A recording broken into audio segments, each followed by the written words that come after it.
안녕하십니까, 박사입니다. 상트페테르부르크에서는 경제 포럼과 별도로 RT가 주최한 패널 토론이 있었습니다.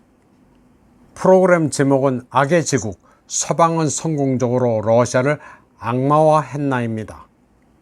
여기에는 미 국무부의 여권을 빼앗겨 출국을 하지 못한 전 유엔 무기사찰관 스콧 리터, 조 바이든의 전 보좌관이었던 타라 리드, 전 오스트리아 외무장관 카린 크나이슬, 오토 폰 비스마르크의 후손 알렉산더 폰 비스마르크, 미국 정치평론가 잭슨 힝클이 참여했습니다.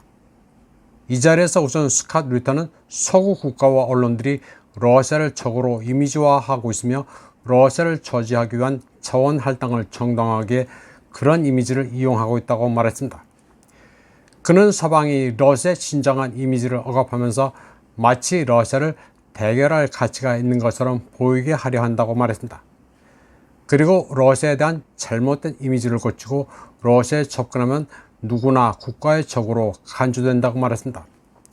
스콧 리터는 냉전 기간 동안 미국의 정책 입안자들이 러시아의 언어, 문화, 역사 등 지식과 이해를 창의했지만 이제 미국에서는 그러한 전문 지식이 필요 없고 무시된다고 말했습니다.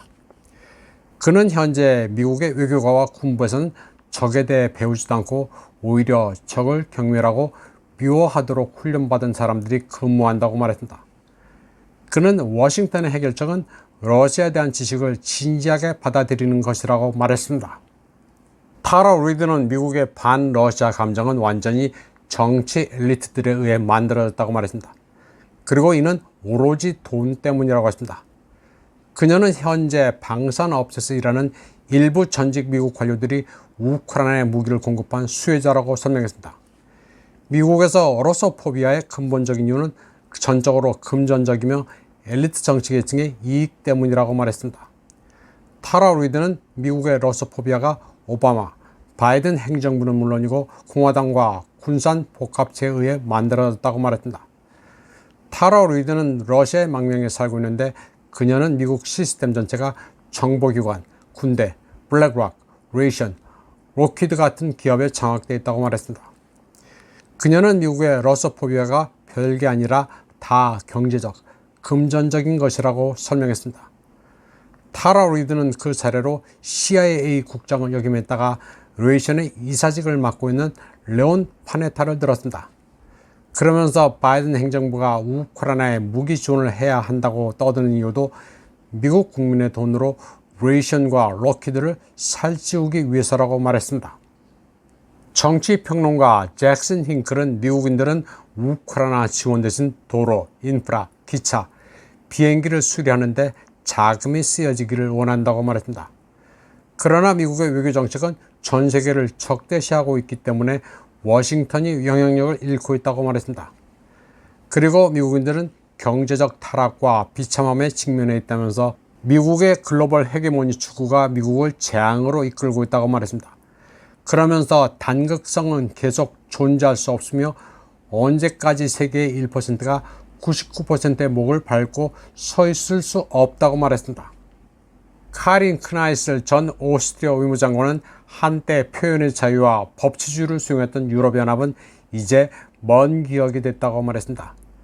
그녀는 표현의 자유나 법치주의는 최근 몇 년 동안 산산조각이 났다고 했습니다.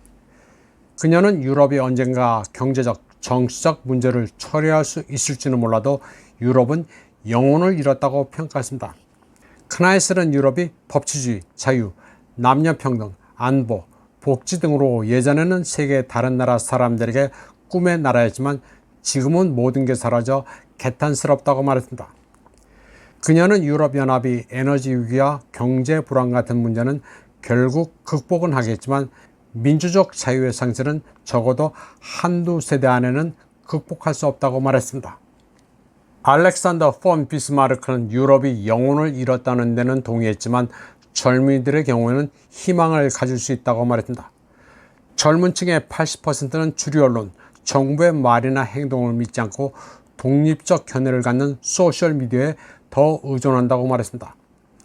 그는 베를린과 서방 파트너들은 2022년 분쟁이 시작됐을 때 키예프의 편을 들었고 지금도 그렇지만 일반 독일인들은 반러시아 서술에 속지 않는다고 말했습니다. 알렉산더 폰 비스마르크는 독일이 러시아와 친구가 되면 유럽은 잘 될 것이라는 철혈제상 오토 폰 비스마르크의 명언을 상기했습니다.